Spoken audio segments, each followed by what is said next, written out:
Welcome to PopTake, your hot take on music, pop culture, and life. I'm Hugo Filipe. And I'm Mikael Melo, and welcome to our very first episode. We're actually doing it. I know. I mean, we've been posting clips for a while on PopTake as just like sharing our pop culture hot takes. Our little clip, our little trial of this. And now we're like, you know what? Let's make it a real podcast. Yeah. I mean, people have been asking for it, and it was just time. We got to give the people what they want. Yeah. And the people want two gay men sharing their opinions on pop culture. People just want to watch us for long periods of time and listen to us. So. Because I have such a sexy voice. Yeah. This high-pitched voice is everything people want to hear. He said it himself. I don't have to say anything. Mm-hmm. So today's episode, our first episode, we have so many fun topics to go over. There's lots to talk about. Lots to go over. In terms of music, we have Miley Cyrus. She's dropping a visual album. We'll get into that. We're going to talk about Ariana Grande versus Playboi Carti, the weirdest beef to ever exist, in my opinion. I don't understand. And then we went to the JUNOs. I don't know if you guys noticed, but we went to the JUNOs. Yeah, we barely posted about it. I don't know if you guys saw anything. We did not make it our whole personalities for the last week. No. But we'll talk about that to give it an overview and so much more. We got some really exciting topics for our first episode. There's a lot to talk about. We're try to make this short and sweet, which you know that he loves. I love short and sweet. But I don't think that's going to happen. So we'll see. We'll try. We'll try. See how long this Hopefully is. you guys stick around. And if you hate it, then just don't tell us. No, tell me. Tell me what to change. I'm good. Let's get into it. Let's share our pop takes. All right, let's do it. So first up, Miley Cyrus, visual album. Something Beautiful.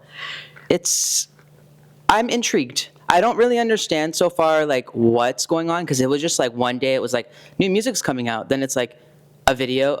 Now we have 3 videos, 3 songs already in 2 weeks, not even. Prelude is more of a monologue, I would say. Yeah, but it's a track. It's a track on the album. Yeah, fair, okay. I think we're getting it in order. If you looked at the track listing, which is cool. Yeah, it's interesting because it's just she's this is how I want to tell the story, and it's very clear it's about the story and not necessarily about the single and each track. One thing I really admire about Miley Cyrus is she's one of the few artists where every time she releases something, it's different and elevated, and it still has that Miley Cyrus element to it, but it's every conceptual. era of hers is fantastic. I still, Justice for Plastic Hearts, I think her rock era was my favorite. I agree. It deserved the hype that Flowers 100%. got. But I just love that every era it's something different. Yeah, and she dives into it 100%. Yeah, and I think this one's super experimental. I didn't love End of the World, or no, I loved End of the World. Okay. That one I was like, this is the one. But the first one that was released, Something Beautiful. Something Beautiful, yeah. It was interesting. It was eclectic, and I'm kind of here for it. I'm excited to see even by the album cover alone, you just know it's gonna be avant-garde, a little bit weird, it's giving Bjork in a way. So I'm excited to see what it is. I'm excited to see if the visual album is just gonna be the video spliced together, or if there's an overarching story. Well, the music video for End of the World was super fun, and I don't know if this is correct because you can't really trust Twitter as a viable source, but there was no community note on it, so I'm maybe it's real. But someone was saying that she was wearing the dress that her mom was wearing when she found out Billy Ray Cyrus cheated on her, which I was like, how do you know that's gonna have a community note in a day. I was like, that feels random. Someone made that up. I believe it. I'm so gullible. But anyways, she looks really good in the music video. But it wasn't really a story. It was just her in this beautiful green dress, vibing out and walking out, which she doesn't have to do anything. It's such a good song. She can vibe out. I loved it. Yeah, and I think I'm glad it's the single. Video for Something Beautiful was the same way. There was no overarching story. So I am here for the visual album, and it looks like Rise of visual albums are back. We have Ariana. Yeah, Ariana, Brighter Days Ahead. But I was gonna say I don't remember the last visual album really that got me excited. I think Beyonce was the last one I remember personally, and I love that we're getting visual albums. I feel there's been a couple here or there that have I've been this is good. I mean Melanie Martinez. I will say Melanie Martinez is up there with Playhouse, right? What was it called? Well, she's done for all her albums, she's done a visual album, but she did a short film for the second one, which was K to 12. Okay. It's the age that the kid is in, that the album's about, and that one was like a full film. Like she just dropped like a full like hour film. Halsey did one for I Am Not a Woman, I'm a God. Oh yes, okay, I think that's the name of the album. That one was really good as well. But other than those two and Beyonce, like there's not really a lot that like stick out to me. And I think obviously with Lemonade, like it was an album. You know what I mean? Like it was a movie. It was like there's so much happening. So I'm hoping that Miley does the same. I mean, like Ariana, I don't know how you felt about it. Yeah, Ariana, Brighter. Well, I loved Eternal Sunshine, and I love the new songs for Brighter Days Ahead. Like, I think it adds a lot to the world and the storytelling.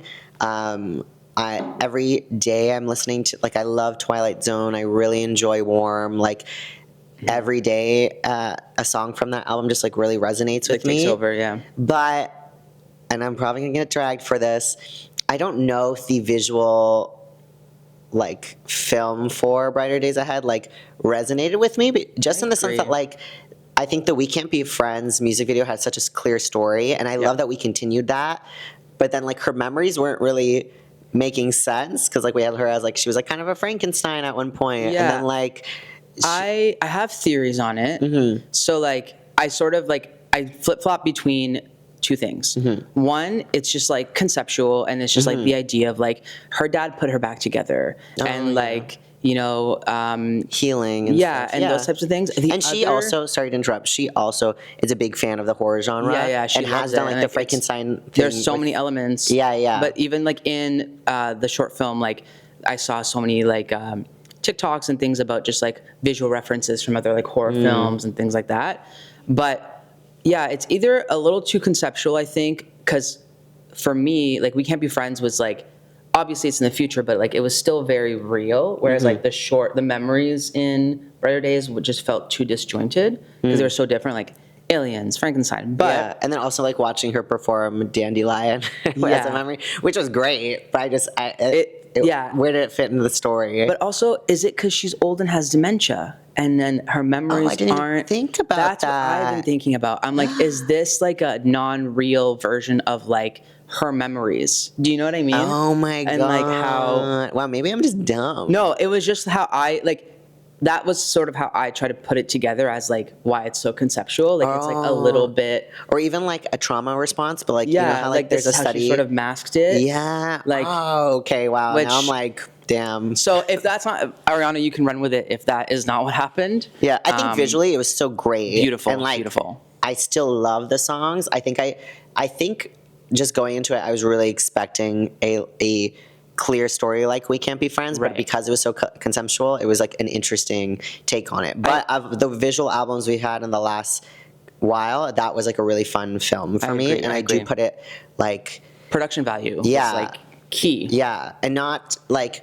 I was thinking it was going to be like All Too Well 10-minute version where it was like a clear story. Yes, but this one was like different, kind of like it was like short films within a short film. Yeah. I think that was what made it feel a little bit. Yeah, it was fun, but it made it feel a little bit less serious and less of like a story driven. Yeah. Like I don't know if you ever watched these like found footage horror movies where like someone finds like a VHS and then there's an overarching storyline, but then like every time they watch the VHS, it's like a different short film that plays. It was really giving me that. It's like just a very like short film compilation style of directing and like doing a movie. I wish she had put in the We Can't Be Friends music video in. I know she didn't do it because people were just gonna skip it and like go to the whatever. Right. But I wish it was like tied into like a larger thing, and I wish the other videos from this era could have been put in as well. I do appreciate that she kept Supernatural, because that was a song from Eternal Sunshine that I feel like should have been a single. And I do appreciate that we got like that little moment for it. And the video was so stunning. So. Yeah, it was like her getting like levitated into the aircraft and stuff. Like, yeah, I think it was really fun. But I am curious to see the storytelling that Miley's visual album will do. But speaking of Ariana and her drama. Well, it's hard not even because her like, drama. She's not. She literally, she's like, she didn't ask to be in this narrative. But Playboi Carti, like, because he's a man, I guess. Just like so, him and Ariana were up for the top spot of like album this week, and like they were neck and neck. And for whatever reason, he just like posted an image of Eternal Sunshine, Brighter Days Ahead on his story, and I don't know. why? Like, I don't know if that was like supposed to be a compliment. I don't know if that was supposed to be a dig, but it just seemed random. No, because then he posted a thing that's like lyrics of his of another song of his, and it's like we're going 3 for 3 or something like that. So like, because I think last time his album came out around the same time, he beat by like 1,000 copies or something. Okay. Or is that maybe this time? But like he's projected to win by 1,000 copies. Honestly, it was a little bit confusing because I pay zero attention to him. But like he's having a fight with himself on the internet. Like yeah, like no one's. And I'm also like, who's listening to Playboi Carti? I mean, clearly I'm on a different side of the internet because I was like, who? Also that, but also you're fighting with like a deluxe edition that has like 4 or 5 new songs. Yeah. And you got a whole new album. So if you're very proud that you got more, I mean, like you should have more because it's 6 new songs versus a whole new project. So. Yeah, like I just find the whole thing weird. Like it kind of reminds me when, I don't even remember who he was, but some guy was like fighting against Sabrina Carpenter for Short and Sweet, and it was like a 10th anniversary album, and everyone was like, "Dude, chill." Like it's not. I don't get the fight for it, and they're always going after the females, like the female pop girlies, and it's 100%. Like, no, they deserve that #1, and I don't know. That's just my. I think it was so weird. I love that Ariana like didn't even acknowledge it, but she just was like, "Here's a bunch of unbothered." Yeah, she was like, "Here's a bunch of acoustic versions to see if I can get that #1." But she was like, "I'm not gonna acknowledge this petty Playboi." I love that. Yeah, well, I hope that she gets #1. I guess we'll find out when the Billboard literally gets announced. Like any minute. But yeah, but you know what? I think it deserves the #1 because I think it's a beautiful album. And I do think the deluxe, and I said that already, but they do add to the overall story of Eternal Sunshine. I almost wish she like did this before because I think this could have helped push her more into the Grammy space. Like I think the extra appreciate songs, that she like let Wicked have its moment. I think everything was very well spaced out in the sense that like Eternal Sunshine had its moment, which we were all shocked that it was even happening.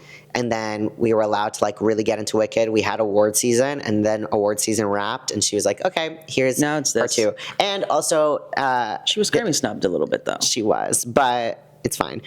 The other thing was not fine, but I'm saying it's fine because there's Wicked there's parts. No changing the fact. There's Wicked for good. So I'm saying like she has another shot. It's a petty drama, and like she's not really going to pay any attention to it. And I hope people just stop caring less. Like you need to just focus on your own music, focus on your own projects. Leave our girl out of this. Yeah, and stream Eternal Sunshine, Brighter Days Ahead. Let's get into movies and TV and all that fun stuff now. Oh, God. The movie that's coming out is Minecraft.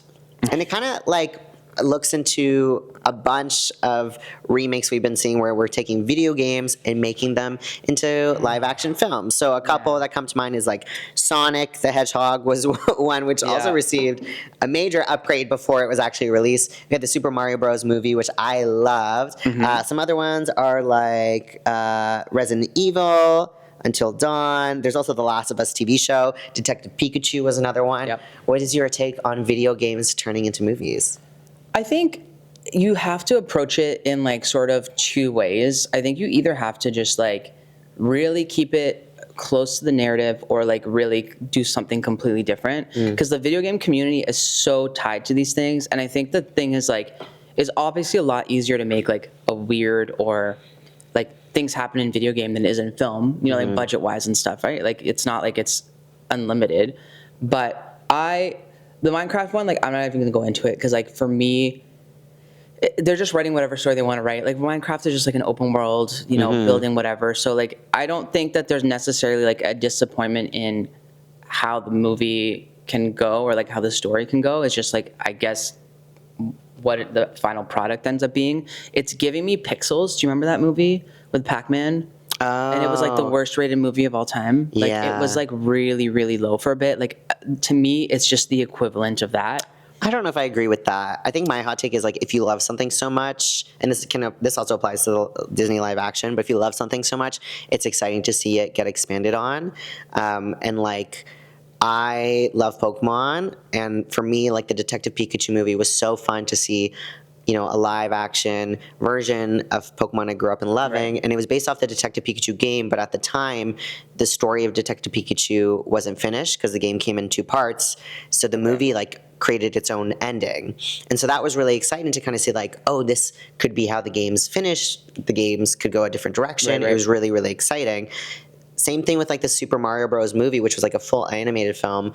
I'm a grown man. I went with like my 3 grown Mario besties. movie was absolutely great. So good. But I think it like they made its own story and they did it in its own way, and it didn't have to necessarily like try and copy the game. I think it's like when things try and copy the original, but then they change like 1 or 2 things is when people get so mad because it's like, well, you changed this one thing that wasn't important. That wasn't, you know what I mean? But I think when they just decide to do their own take on it, like there is a game or movie coming out called Until Dawn, and it's based off of a PS5 or a PlayStation game. I think it was like PS3 or 4. It was a great game.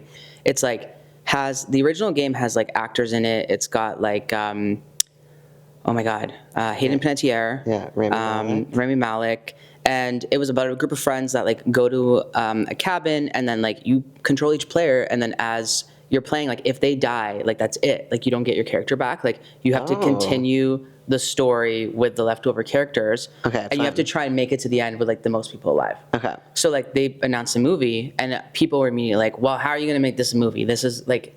You know, like you're gonna have to set a story that like each person dies at like certain points. It just like how would they do that? And then they dropped the trailer, and right away in the trailer they're like, this is not gonna be the same thing, because now they're doing it as like they're stuck in a time death loop, and like people are dying, so you're actually gonna get to like see all the different deaths and like experience the different ways that the game could have experienced. But like they're very much being like, this is gonna be different. This is not just gonna be like, and I think like I've seen so many people be mad at it, but I'm like, no, this is great, because like you're not trying to like redo. And I'm for. I think like again, like I said, like you're expanding on a world people love. Yeah, like, why not I do love something it. It's different? Great game. I've played it multiple times, and I think it's like that's what we need to do when we try and like redo these things, or we need to just like stick to the source material and just do it. A different. I guess this is like an opposite. This is like book movie that turning video game, but something that did it really well was Hogwarts Legacy, which obviously like. You know, screw J.K. Rowling, but she's not really a part of Hogwarts Legacy. But they took the games are a couple of years after, like actually a bunch of years after like everything that happened in the final Harry Potter book, and you get to play the game and like still expand on the world, but it's almost like more exciting because you're like, I know this world, but this is a brand new story. And you don't know like everything that you're doing. Yeah, and I think that's fun to conceptualize and like really dive in, and I kind of wish we got more of that. Like I think Sonic's doing really well as well. Yeah, as like 3rd movie now, right? Yeah, and they have like the Knuckles TV show on Paramount Plus. Like it's like you have those characters and things that people love, but you just can expand on it in a different way, and I'm so for it. And you know what they did? They listened, because when that trailer came out for Sonic 1, nobody was buying that was Sonic. But I still sit on the fact, I'm like, do we think that was a marketing ploy? Because it got everyone talking. I don't know. Like, it's an expensive marketing ploy to pay a team to like make you know, like, but what if it was it? Well, I think it was, in my opinion, again, I could be wrong. I think was like first version. I think it was just like the trailer. Like I mean, unless they were really bad and they're like, this is what we want. They pushed I'm pretty sure they pushed the movie date back.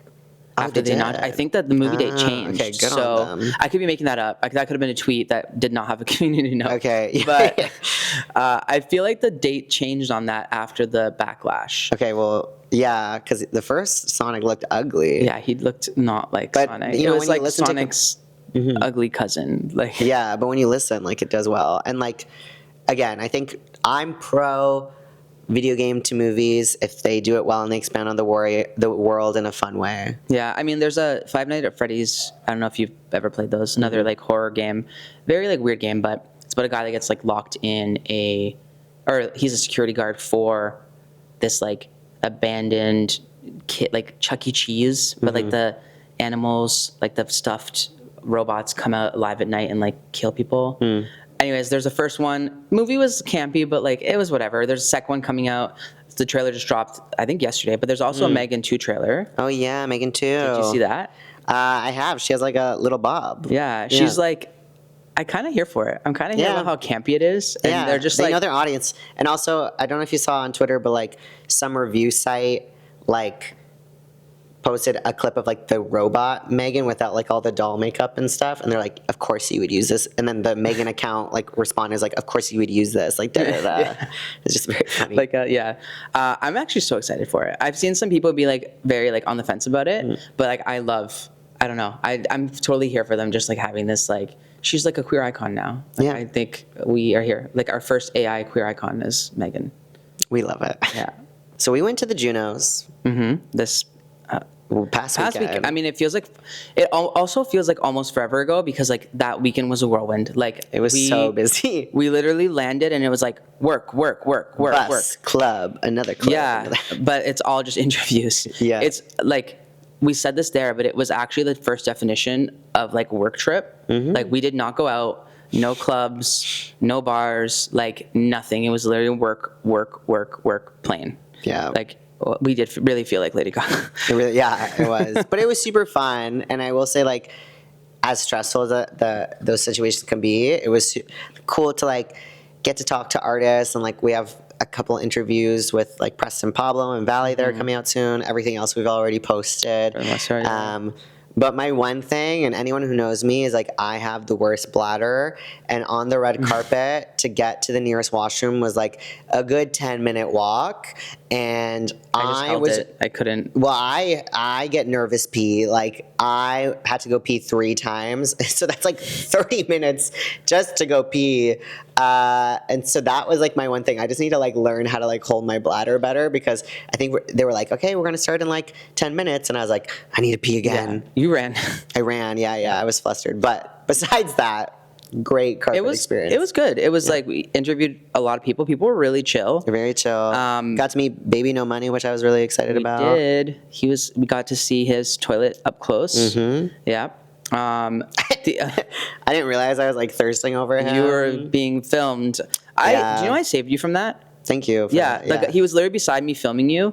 And then I was like, you should tag him. He'll love it. I'm like, he'll love the attention I just played. And I'm like, you would. But like, I was, now you're in on the joke. Now I'm in on the joke because you told me. Because at first I was like, what do you mean they filmed me? Yeah. But. And they posted it. They did post it. I also was like, I'm like, this isn't going to end up on the internet. Like, it's just like, you're filming so much shit. They full posted it. And like, thank God I have a good sense of humor. Because I was like, y'all, like, no one asked me to do this. But anyways, I have no shame in saying I was thirsting over him. Whatever. I think we all were a little bit. So yeah, he was pretty much naked in front of us. So yeah, that was a hot toilet, baby.